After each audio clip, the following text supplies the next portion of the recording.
Now, there is this narrative. I think I listened to last time to the president of France, who discussed and was saying that the tragedy of Africa and the problem why Africa is not developing is because one woman has up to 6 children. And for them, the solution then is that we need to have as less children as possible. But I say to him, I say that's a lie. And they know themselves that that is a lie. And as you can see in the videos that I will share later, is that they had, if you look at the map, at the world map, that world map is misrepresenting the continent of Africa, is underestimating the continent of Africa. When you look at the continent of Africa, you find out that the continent of Africa, at least in terms of space, you know, it can, the whole United States of America, China, Western Europe, all these countries all of them can fit in the continent of Africa. I'm repeating, China, India, Western Europe, Scandinavia, and America, all those countries or continent, if you like, are able to fit in the continent of Africa.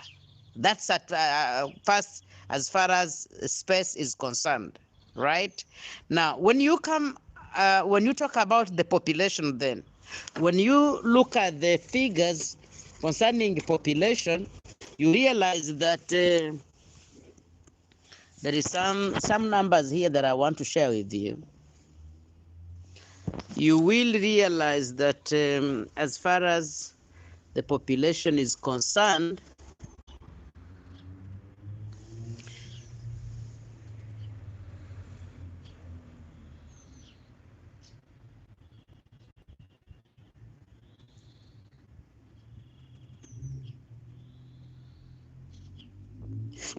sorry. Yeah, as far as the population is concerned, the Scandinavian countries, talking about Denmark, Finland, Norway, Sweden, and so on, is about 17 million people, 170,641 people.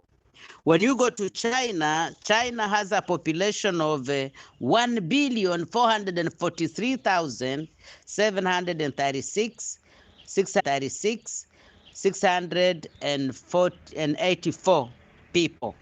When you go to the USA, it has 332,000. USA, it has 332,000 people, 332,915,075 people. When you go to India, India has a population of 1,393,038 people. When you go to Argentina, you have 45 million. You go to the UK, you have 65 million. If you combine all those 5 countries, what you have 3,497,000, almost 3.5 million billion. 3.5 billion.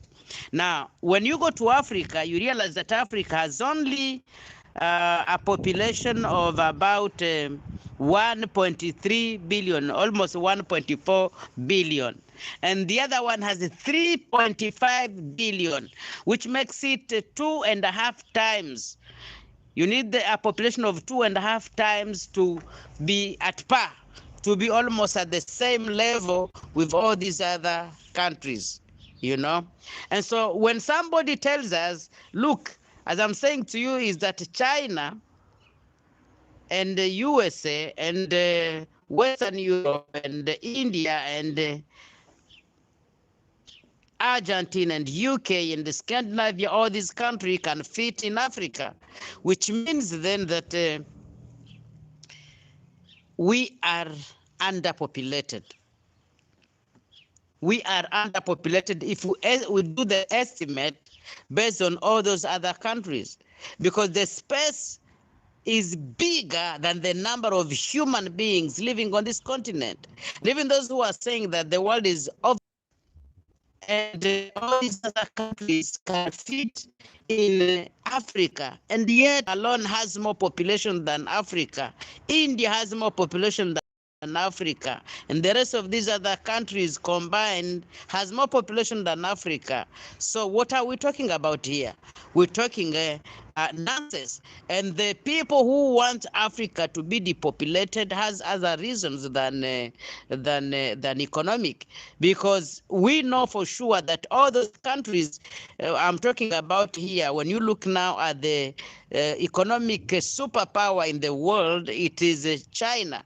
And China, it's because of the population of human beings they have. Of course, with a visionary leadership, with leaders who understand where they are going and make good use of those people, because the population, again, can be a danger if they have no leaders.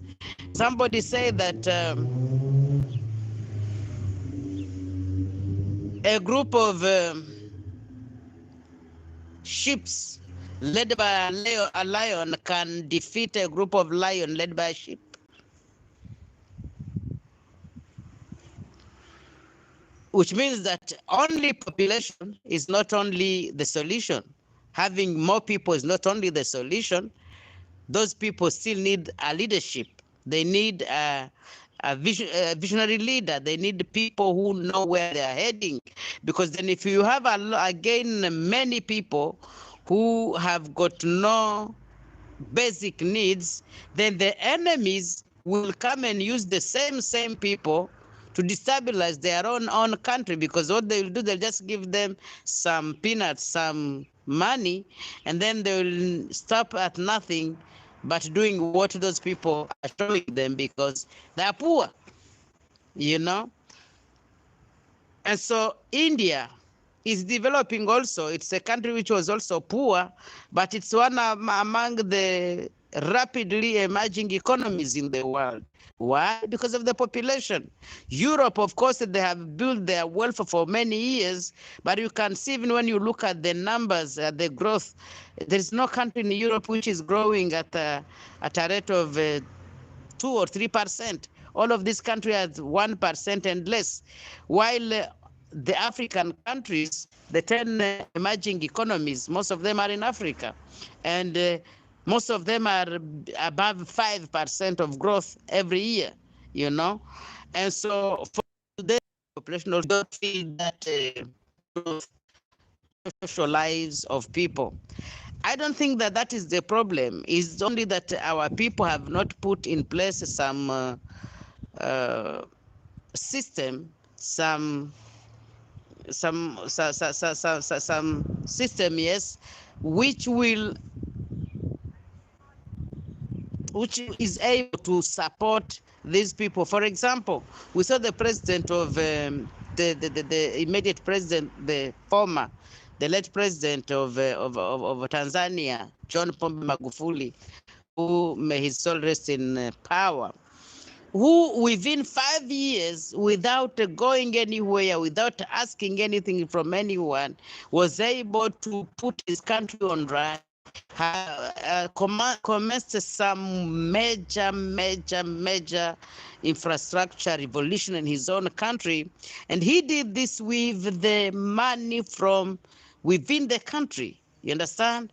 And so the argument that you don't need to have many people, and by the way, he was among the few African leaders who stood and spoke about what I'm talking about here, encouraging people to have more children, and was saying like to be honest, even the poorest in most of African countries, they can have food, and the issue to do with education, that shouldn't be a problem of parents in the first place. That should be a problem of the government. The government should invest in that and make sure that it's a right of every child in the country to access education.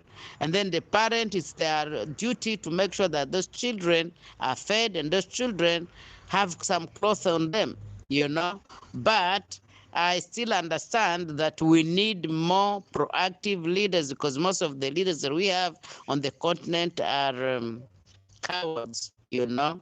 And so, if all these countries, as I was saying, then if we have only 40% of the world population, at least if we compare the numbers that I've just gave you with the reality that we should have, then the only honorable thing we need to do, if we are not growing, then if somebody wants to depopulate, then he should go in those places where people are overpopulated. But as we can see on the continent, it's you, my friends, my brothers and sisters, understand that the narrative that we need to have less children does not hold water. However, having children is one thing, and leaving inheritance for these children is another one. And you can see how our priorities are misplaced, that somebody knows that they will get married and that they will soon get children, and that those children will need to go to school, and that those children will need some basic needs. But before that, somebody has made some few money before they got married, and all the money that they have made, they spend it in a day called wedding, on a wedding, where they call upon people, hire these fancy places, fancy cars, and spend that whole money, and then spend the next few years struggling, bringing in the world some innocent children with no future, with no hope, with no. And that's why we were reading from the book of Genesis chapter 15, and saying that Abraham, before he started asking God for blessings, what Abraham did, he had already amassed some wealth. He had already worked hard. He had already followed his dream. He had already gone with the Almighty God and went with him in a place called Canaan, I think. And in that place, God showed him a place where he built, and he had his farm there. He had his animals there. He had his plants there. And so after he had everything with him, that's when he is telling God, what will you bless me again, while everything that I have here, I don't have a hair for the same, you know.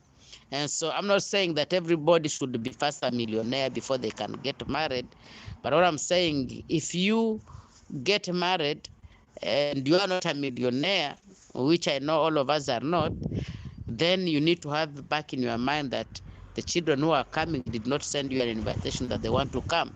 It's then up to you to make sure that they live a better life. That when you live, they not live the same life you used to live, that they live a better life than yours. That you train them, a child.